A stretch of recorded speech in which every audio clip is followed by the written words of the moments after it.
오늘 주시는 하나님의 말씀은 로마서 1장 1절에서 2절까지 말씀입니다. 로마서 1장 1절 2절 우리 같이 한 목소리로 함께 말씀 봉독합니다. 시작. 예수 그리스도의 종 바울은 사도로 부르심을 받아 하나님의 복음을 위하여 택정함을 입었으니 이 복음은 하나님이 선지자들을 통하여 그의 아들에 관하여 성경에 미리 약속하신 것이라. 아멘. 자, 오늘은 복음이란 무엇인가? 하나님이 선지자들을 통하여 그의 아들에 관하여 성경에 미리 약속하신 그 복음이 무엇인가라는 주제로 로마서 첫 번째 강의를 시작하겠습니다. 종교개혁자 마르틴 루터는 로마서를 반지의 보석으로 비유했습니다. 그것은 그만큼 로마서가 중요하다 하는 의미입니다. 이 로마서는 성경 전체에 복음의 메시지 그리고 기독교 신학의 정수를 담고 있습니다. 실제로 마틴 루터도 종교개혁을 시작하게 된 결정적인 계기가 로마서 1장 17절 오직 의인은 믿음으로 말미암아 살리라. 이 로마서 1장 17절 말씀을 깊이 묵상하다가 복음의 진리를 제대로 깨달았기 때문입니다. 이 복음을 깨닫고 나서 마틴 루터가 종교개혁을 시작하게 되는데, 그러므로 복음을 제대로 정확하게 이해하기 위해서는 우리가 로마서를 주의 깊게 잘 살펴보아야 하는 것입니다. 자, 로마서의 특이한 점은 이 로마서의 기록 대상이 믿지 않는 불신자들이 아닙니다. 이미 복음을 들었고 그래서 이미 예수님을 믿고 있는 로마 교회의 성도들을 대상으로 하고 있다 하는 것입니다. 로마서 1장 15절 그러므로 나는 할 수 있는 대로 로마에 있는 너희에게도 복음 전하기를 원하노라 그랬습니다. 이미 그리스도인들입니다. 주 49년 이전에 이미 로마에는 기독교인들이 있었다라고 봅니다. 자, 일반적으로 주 30년의 오순절 때 성령을 받은 베드로와 제자들이 길거리에 나가서 복음을 전하지 않습니까? 그때 오순절 절기를 지키기 위해서 온 사람들이 이 복음을 듣고 회심을 합니다. 그리고 이 사람들이 다시 돌아가서, 그 중에 이제 로마가 있었던 거죠. 로마로 돌아가서 거기에서 예수님을 믿었던 사람들이 모여서 신앙 공동체를 세운 것이 로마 교회다 하는 것입니다. 자, 그런데 베드로는 40대 후반까지 팔레스타인을 떠난 적이 없고, 또 바울은 60년대 초까지 로마를 간 적이 없습니다.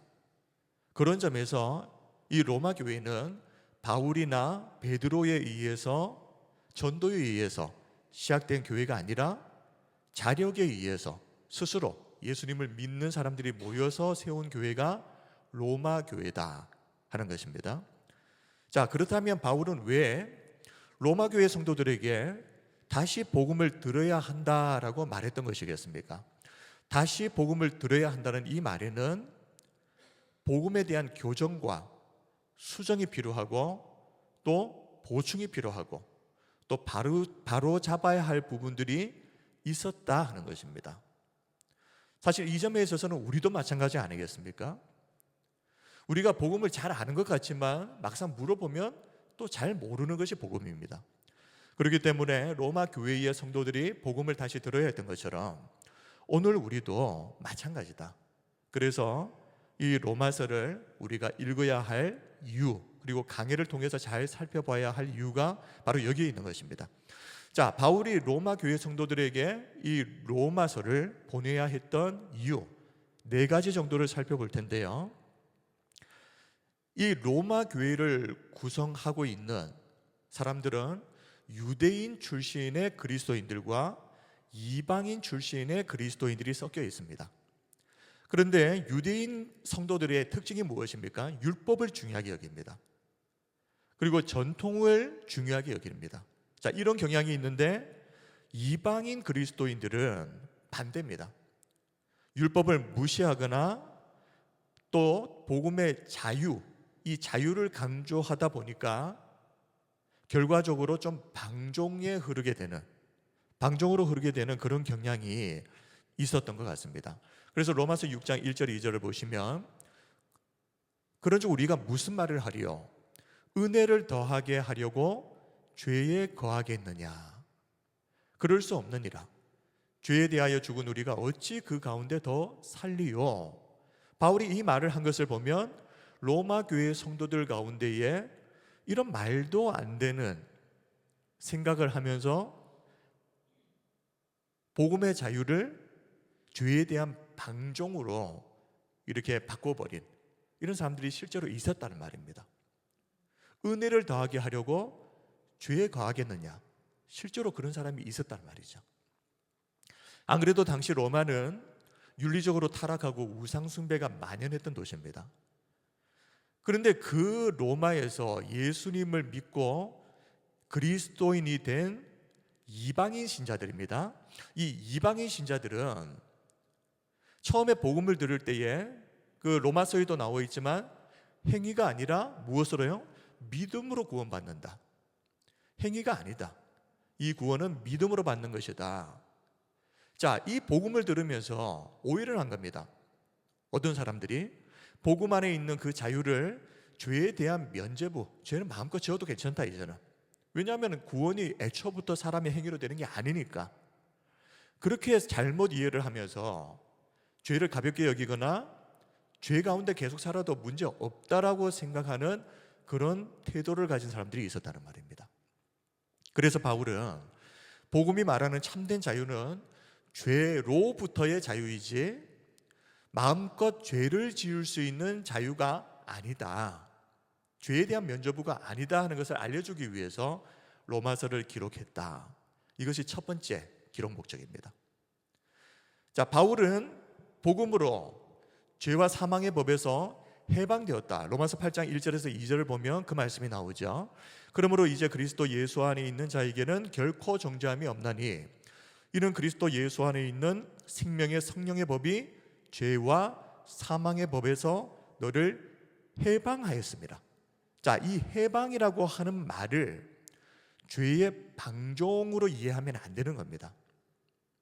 오히려 로마서 6장 17절 18절 말씀을 보면 의에게 종이 되는 것이다 라고 바울이 말합니다. 로마서 6장 17절 18절 한번 보십시오. 하나님께 감사하리로다. 너희가 본래 무엇이라 그럽니까? 죄의 종이더니 너희에게 전하여 준 바 교훈의 본을 마음으로 순종하여 죄로부터 해방되어 의에게 종이 되었느니라. 예수님을 믿고 죄로부터 해방되어서 의의 종이 되었다는 것은 이제 마음껏 죄 지어도 된다, 그래도 구원받는데 문제없다, 이런 죄에 대한 방종이 아니라 오히려 무엇입니까? 반대입니다. 의를 힘쓰는 책임이 주어졌다는 것입니다. 예전에는 우리가 죄의 종이었기 때문에 죄의 상태에서 벗어날 수가 없는 상태였습니다. 그러나 이제 예수님의 복음을 통해서 의의 종이 되었기 때문에 이제 우리에게는 이 의의 종으로서 교훈의 본을 마음으로 순종하여 하나님이 주신 복음 말씀을 이제 삶으로 순종해서 그 말씀을 지킬 수 있는 능력이 생기게 되었다는 말입니다. 자, 그리고 두 번째 기록 목적 이유는 유대인과 이방인 성도 사이에, 그러니까 로마 교회 안에 있는 유대인 성도와 이방인 성도 사이에 갈등과 분열이 있었습니다. 이 문제를 해결하기 위해서 로마서가 기록되었습니다. 자, 로마 교회가 처음에는 이 교회를 구성하고 있는 주 인원들이 누구였겠습니까? 유대인 출신 그리스도인들입니다. 앞에서도 말씀드린 것처럼 오순절 절기를 지키기 위해서 예루살렘에 방문했다가 성령이 임한 제자들의 복음을 듣고 회심해서 로마로 돌아간 사람들, 대부분의 사람들이 유대인들이죠. 그러니까 전 세계에 흩어져 있었던 디아스포라 유대인들입니다. 이 사람들이 모여서 로마 교회를 세웠기 때문에 이 로마 교회는 그때 당시 처음에는 유대인 출신 그리스도인들에 의해서 시작되었을 가능성이 크죠. 자, 그런데 주후 49년입니다. 로마 황제였던 클라우디우스가 로마에서 유대인 추방령을 내려버립니다. 그래서 유대인 성도들이 일시적으로 로마를 떠날 수밖에 없는 상황이 되어버립니다. 자, 사도행전 18장 2절에서 아굴라라 하는 본도에서 난 유대인 한 사람을 만나니 클라우디우스 황제죠, 로마 황제, 모든 유대인을 명하여 로마에서 떠나라 한 고로 그가 그 안에 브리스길라와 함께 이달리아로부터 새로 온지라. 이달리아는 이탈리아, 로마를 말하는 거죠. 자, 로마 제국의 관리였고 역사학자였던 수에토니우스라는 사람이 있습니다. 이 사람이 쓴 12황제 이야기라고 하는 기록에 보면 이런 내용이 나와 있습니다. 클라우디우스는 로마 황제가 크레토스의 선동으로 계속 소란을 일으킨 유대인들을 로마에서 추방했다. 자, 크레토스는 유대 그리스도인들을 말하는 것 같습니다.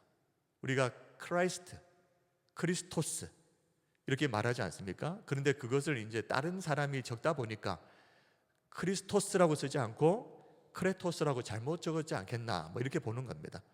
아무튼 간에 유대 그리스도인들의 선동으로 계속 소란을 일으킨 유대인들을 로마에서 추방했다. 그때 당시 이 로마에는 예수님을 믿는 유대인들과 또 믿지 않는 유대인들이 있었겠죠. 이 두 부류의, 이 두 그룹 사이에 갈등이 있었던 겁니다. 계속해서 갈등을 하고 싸우든지 그랬던 것 같습니다. 결국에 로마의 치안과 질서를 해친다 이렇게 판단을 했던 클라우디우스 황제가 모든 유대인들을 로마에서 추방한다라고 이렇게 해버린 겁니다. 자, 이 일로 인해서 로마에서 추방당해서 나온 사람이 브리스길라와 아굴라 부부였고, 이 바울이 이 일을 통해서 이 부부를 만나서 같이 동역을 하게 된 거거든요. 자, 아무튼 이 일로 인해서 로마 안에 있었던 로마 교회의 주축이었던 유대인 그리스도인들이 추방을 당해버리니까 누가 남았겠습니까? 이방인 출신 그리스도인들만 남는 겁니다. 그러다 보니까 자연스럽게 로마 교회의 처음 시작은 유대인 그리스도인들로부터 시작을 했지만 이 추방령 때문에 남은 사람들이 이방인 그리스도인들밖에 없으니까 이 사람들이 주축을 이루게 되는데, 그런데 문제는 클라우디우스 황제가 주 54년에 사망을 합니다. 그러면서 유대인 성도들이 다시 쫓겨났던 그 사람들이 다시 로마로 돌아온 사람들이 있었겠죠. 근데 돌아와 봤더니 이미 로마 교회는 이방인들이 중심이 된 교회로 이렇게 자리를 딱 잡아버린 겁니다. 자, 이런 상태에서 유대인 그리스도인과 이방인 그리스도인들 사이에 아무래도 이 성향의 차이에 따른 갈등들이 있고 또 주도권 분쟁이 있었겠죠. 이런 문제들을 해결을 해야 될 필요성을 바울이 느낀 겁니다. 그래서 바울은 로마서 14장을 보게 되면 음식 문제, 절기 문제 이런 등등 문제에 대해서 서로 판단하지 말아라, 믿음 안에서 서로를 수용해라 라고 말합니다. 그리고 복음 안에서 왜 그래야 되느냐?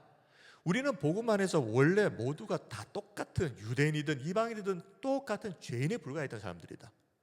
그런데 하나님의 은혜로 유대인이든 이방인이든 상관없이 똑같이 구원받은 이제는 하나님의 의의 백성이 되었다.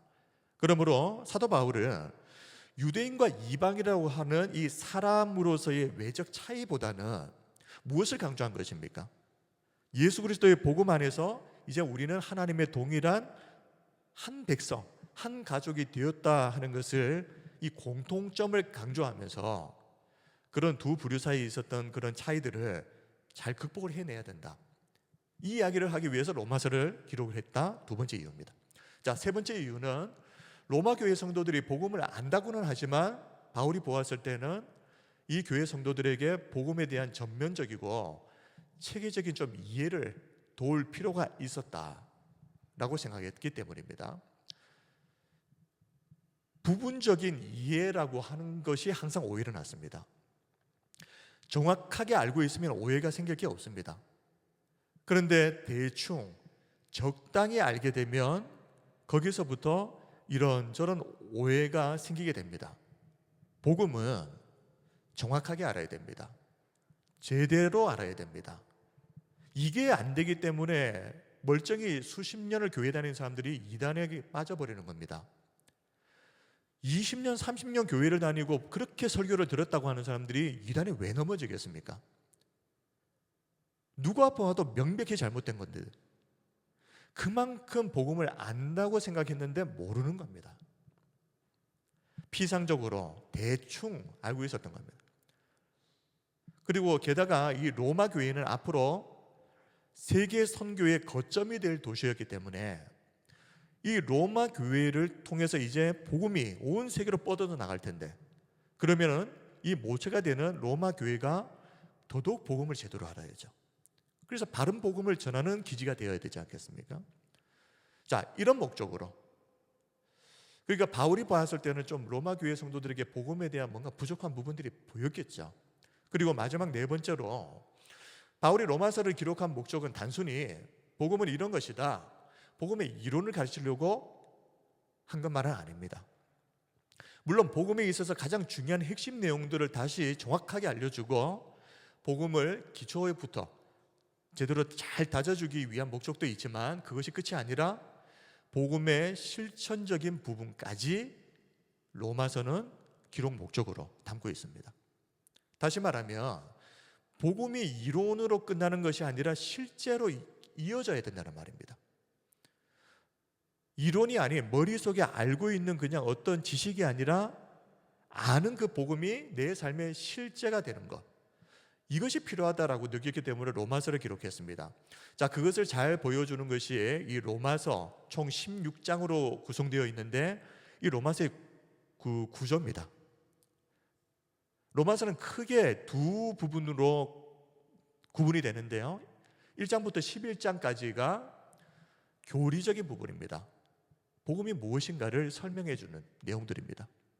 그리고 12장부터 마지막 16장까지는 복음의 실천적인 부분입니다. 복음을 받은 자가 이제 복음이 무엇인지 제대로 깨달았다면 이제 어떻게 살아야 되는가 하는 부분. 그러므로 로마서는 단순하게 복음은 이거야 라고 가르쳐주는 그냥 이론서가 아니라 이론으로 끝나면 안 된다는 것을 가르쳐주는 실천적인 분야까지 담고 있는 것이 로마서다. 자, 그렇다면 복음이란 무엇인가에 대해서 우리가 오늘 간단하게만 살펴볼 텐데요, 그에 앞서서 먼저 복음에 대한 가장 대표적인 잘못된 태도 한 가지만 좀 이야기를 하겠습니다. 자, 우리가 복음에 대해서 간과하기 쉬운 가장 큰 잘못 중에 하나가 복음이란 무엇인가라는 이 질문 자체를 식상하게 여기는 겁니다. 교회에서 가장 많이 언급하는 것이 복음이니까 마치 복음을 나는 다 안다라고 착각하고 있는 겁니다. 사실 이것이 가장 큰 문제입니다.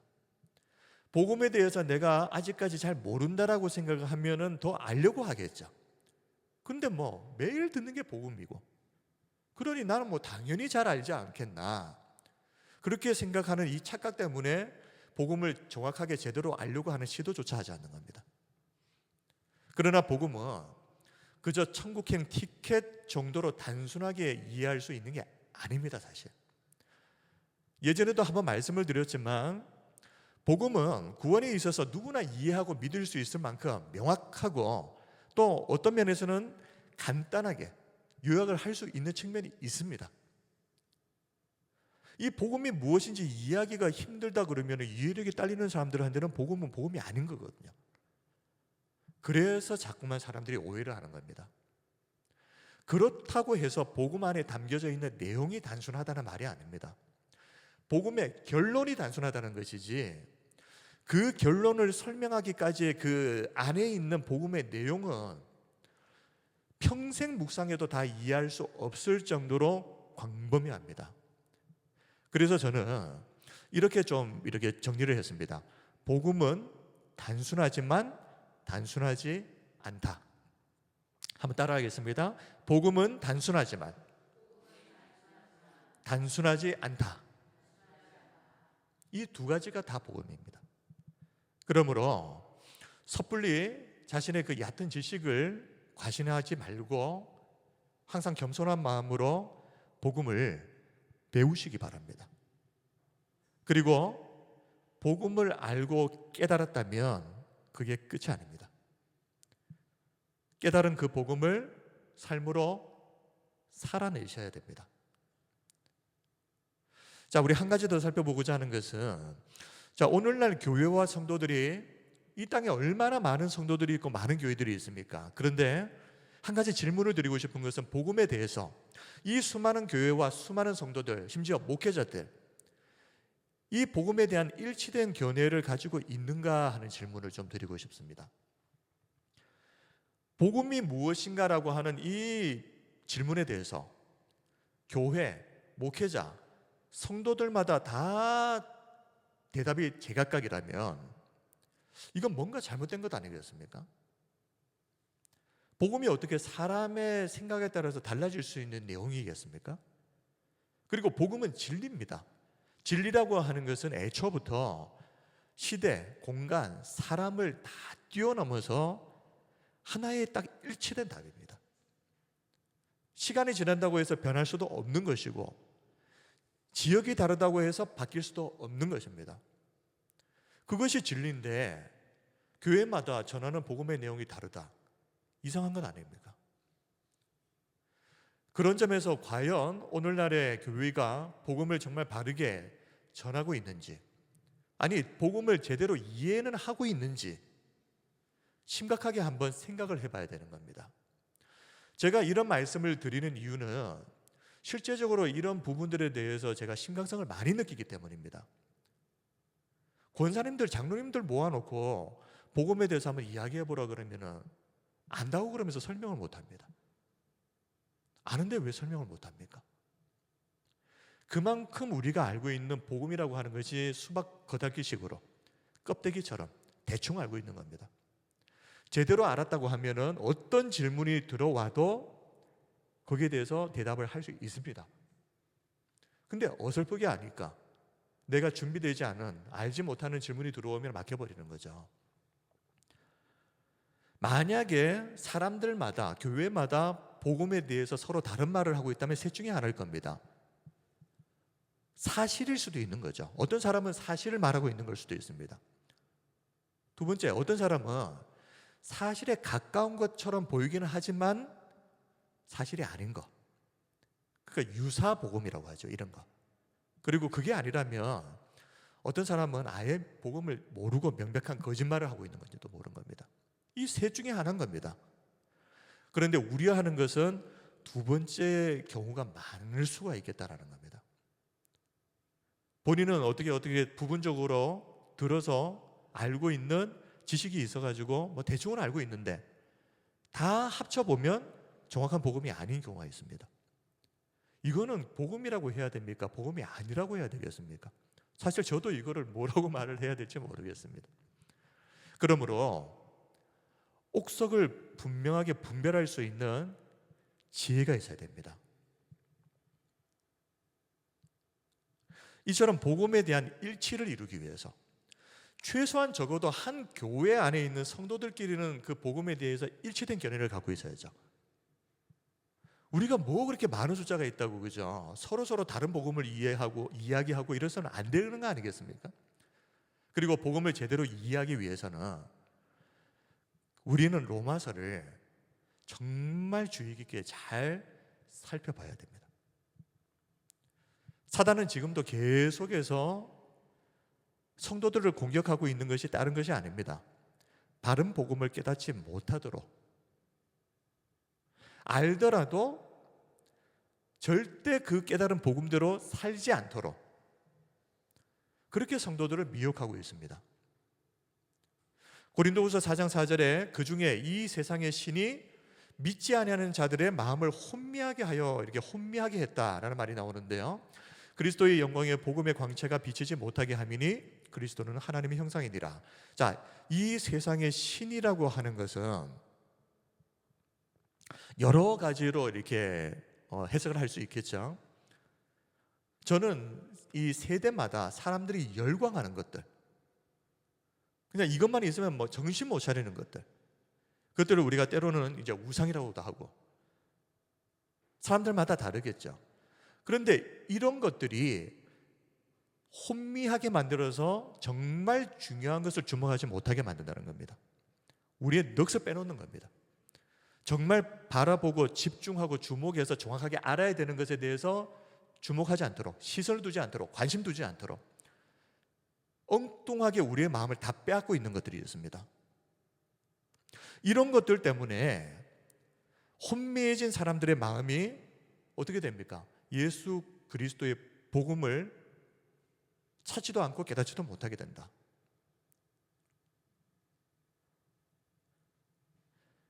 자, 그런데 또 하나는 가짜 복음으로 진짜 복음을 교란시키는 것입니다.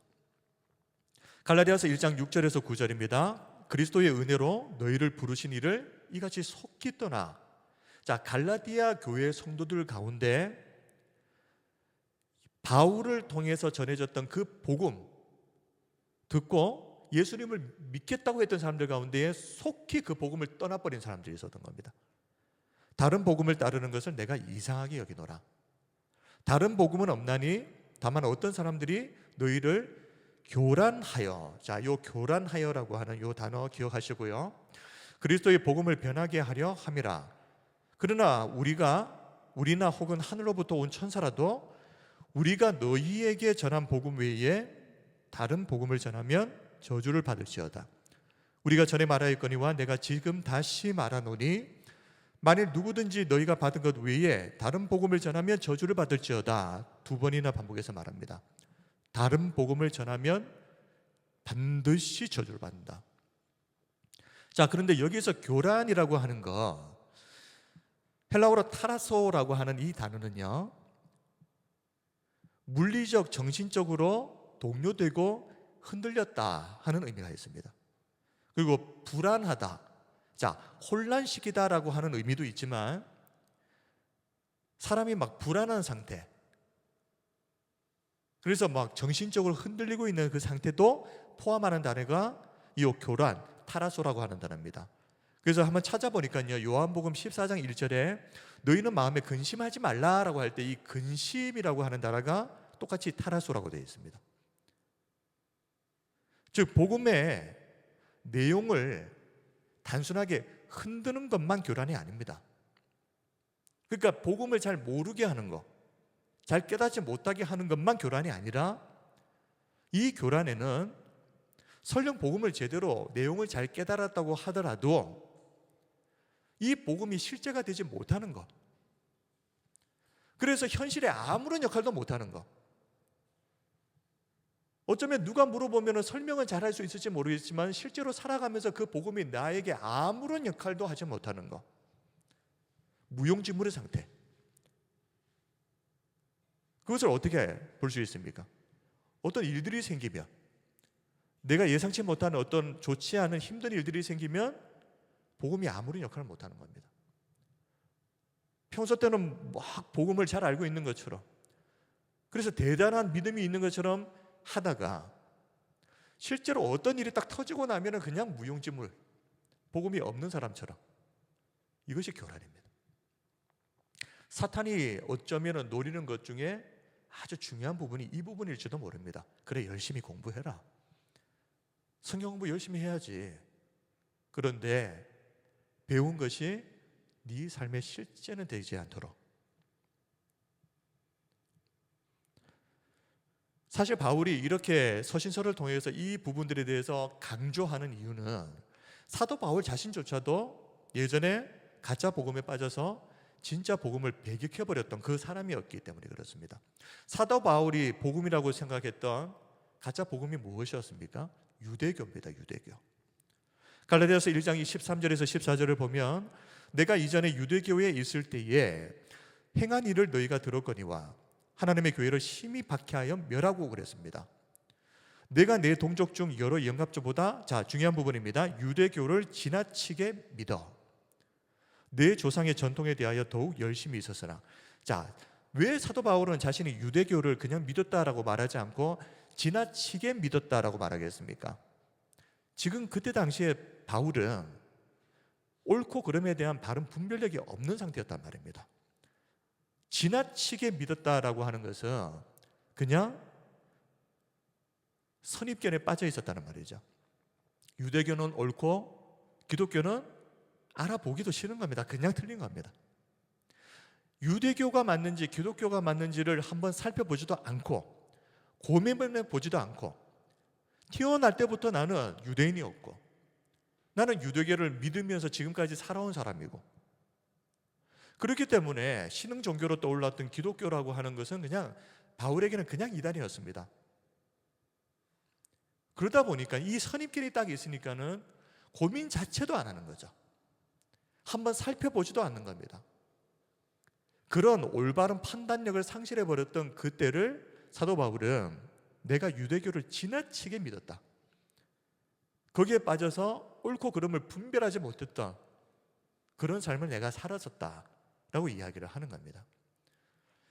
그런 바울이었기 때문에 부활하신 예수님을 만나고 지금까지 내가 해왔던 일들이 하나님의 아들을 박해하는 일을 내가 해왔구나, 그것을 제대로 깨닫고 나서 사도 바울이 회심을 했던 사람이었기 때문에 누구보다도 이 문제에 대해서 심각성을 잘 알았던 겁니다.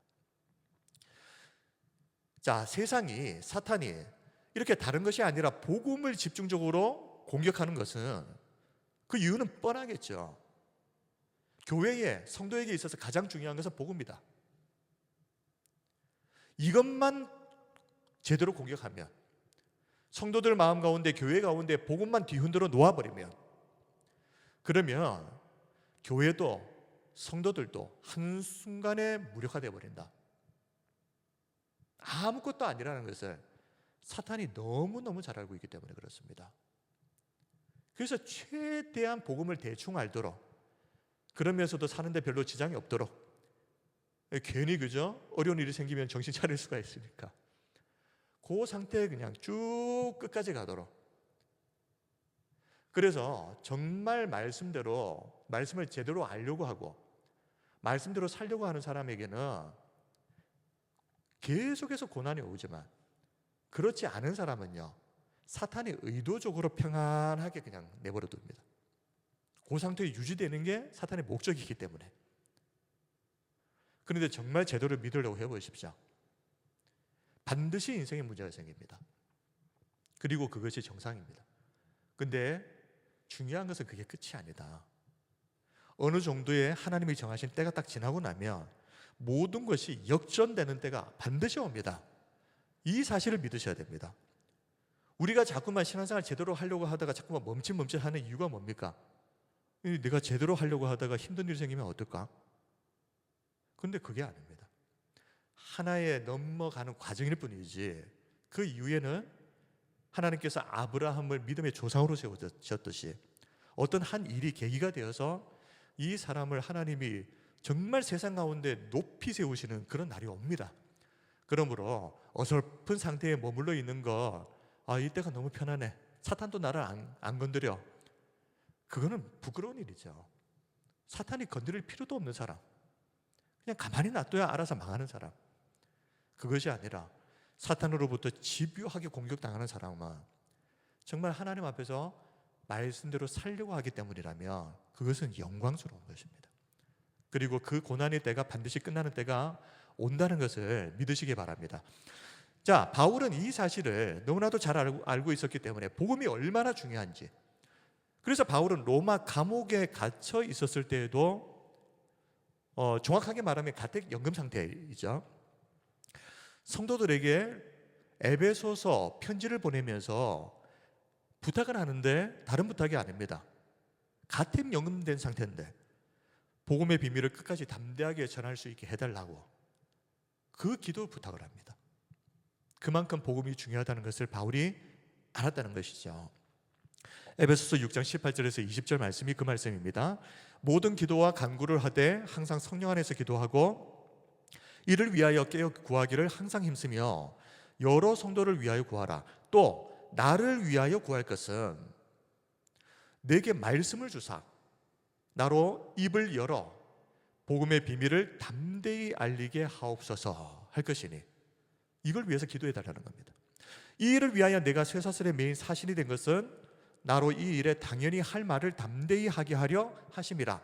바울이 왜 로마의 자청에서 로마 황제에게 상소를 해가지고 로마의 감옥에 갔겠습니까?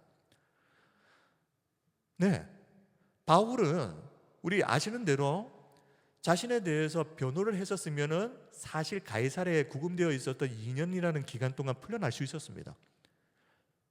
그때 이야기하지 않습니까? 바울, 네가 로마 황제에게 상소만 하지 않았더라면 지금이라도 풀어줄 수 있었는데 왜 상소를 하느냐? 바울은 하나님의 뜻에 따라서 로마에까지 가서 복음을 전하는 것이 자신에게 주어진 사명이라는 것을 알았기 때문에 굳이 풀려날 수 있었는데도 불구하고 스스로 로마 황제에게 내가 재판받겠다고 상소를 해버립니다. 그래서 로마까지 간 거 아닙니까? 그리고 로마의 감옥에 갇혀 있으면서 그곳에서 바울을 통해서 로마 황제 직속 부대 사람들이 바울을 지키다가 복음을 듣고 그리스도인들이 되는 이런 일들이 벌어집니다. 사도 바울의 인생의 목적은 복음이었고 바울에게 있어서 가장 중요한 거 하나만 이야기하라 그러면 복음이었습니다. 우리에게도 이 복음이 좀 회복되어져야 되지 않겠습니까? 그런 점에서 우리는 정말 복음 위에 견고하게 서서 어떤 상황 속에서도 이 복음이 흔들리는 일이 없도록 해야 됩니다.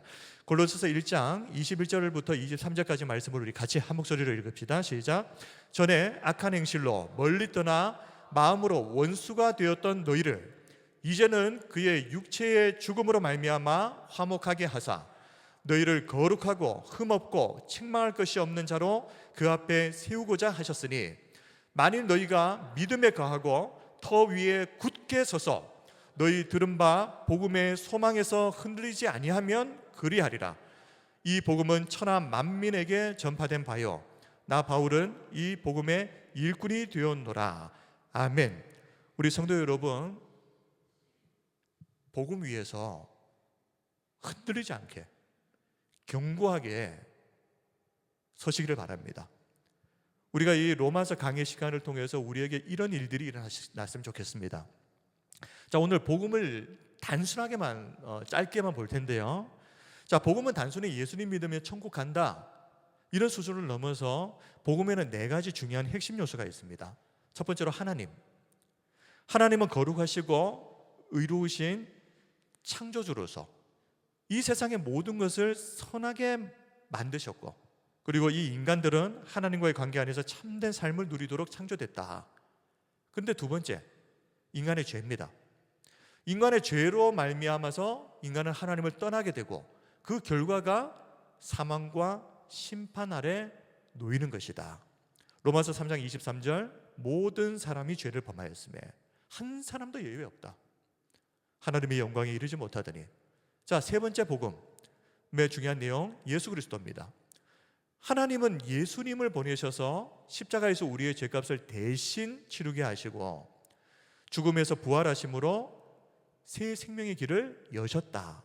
이것이 세 번째 내용입니다. 로마서 5장 8절 우리가 아직 죄인 되었을 때에 그리스도께서 우리를 위하여 죽으심으로 하나님께서 우리에게 대한 자기의 사랑을 확증하셨느니라.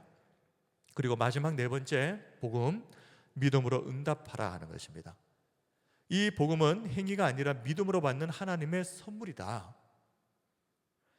에베소서 2장 8절입니다. 너희는 그 은혜에 의하여 믿음으로 말미암아 구원을 받았으니 믿음으로 말미암아 구원을 받았으니 이것은 너희에게서 난 것이 아니요 하나님의 선물이라.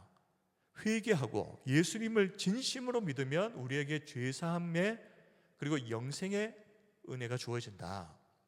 이것이 복음의 가장 기초적인 4가지 핵심 내용입니다. 자, 말씀을 정리하겠습니다. 오늘은 로마서 강의 첫 번째 시간을 시작하면서 복음이란 무엇인가 라는 주제에 대해서 간단하게 살펴보았습니다. 에베소서 1장 13절 말씀을 우리 한번 마지막으로 같이 한번 읽읍시다. 시작. 그 안에서 너희도 진리의 말씀 곧 너희의 구원의 복음을 듣고 그 안에서 또한 믿어 약속의 성령으로 인치심을 받았으니. 구원은 일단 복음을 들어야 됩니다. 바른 복음을 일단 듣는 것, 그리고 그 복음을 믿는 것, 그리고 믿음을 통해서 약속의 성령으로 인치심을 받는 것. 인치심을 받는다는 것은 하나님께서 딱 표시를 한다는 것이죠. 너는 내가 택한 구원받은 백성. 자, 그러므로 우리가 구원에 있어서 가장 중요한 것은 일단 어떻게 되었든 간에 복음을 먼저 제대로 아는 것입니다. 그리고 제대로 안 복음이 삶에서 실제가 되는 것. 이것이 우리가 로마서 강해를 통해서 꼭 이루고자 하는 목적입니다. 우리 안에 복음을 분명하게 깨닫는 은혜, 그리고 복음이 실제가 되는 삶을 살게 되는 은혜, 이 은혜가 로마서 강해를 통해서 우리 모두에게 하나님의 은혜로 주어지기를 주님의 이름으로 축원드립니다. 이제 우리 함께 기도하겠습니다. 이 시간 기도할 때 로마서 강해 이 시간을 통해서 예수 그리스도의 복음을 정확하게 제대로 알 수 있도록 하나님 우리에게 은혜를 주옵소서. 그리고 깨달은 복음이 삶의 실제가 될 수 있도록 하나님 우리를 붙들어 주옵소서. 그래서 우리 교회가 정말 이 땅에 하나님의 복음을 정확하게 보여주는 교회가 되었으면 좋겠습니다. 그리고 우리 성도들 개인의 기도 제목들 가지고 기도해 주시고, 또 이 교회를 통하여서 이 지역의 많은 사람들이 복음을 들어야 됩니다. 복음을 전하지 않는 교회는 분명히 말씀드립니다. 존재할 목적, 의미가 없는 교회입니다. 반드시 교회를 통하여서 이 지역에 있는 사람들이 복음을 들어야 됩니다. 하나님 우리 교회를 통하여서 사명 감당할 수 있도록, 그리고 우리가 있는 그 초소, 우리 주변에 있는 모든 사람에게 이 생명의 복음이 나를 통해서 증거될 수 있도록 위에서 기도해 주시고, 또 그리고 우리 개인의 기도 제목 가지고 하나님 앞에 우리 기도하면서 나가도록 하겠습니다. 기도하겠습니다. 은혜와 사랑이 풍성하신 우리 하나님 아버지, 오늘도 하나님 앞에 나와 주님 은혜를 구하며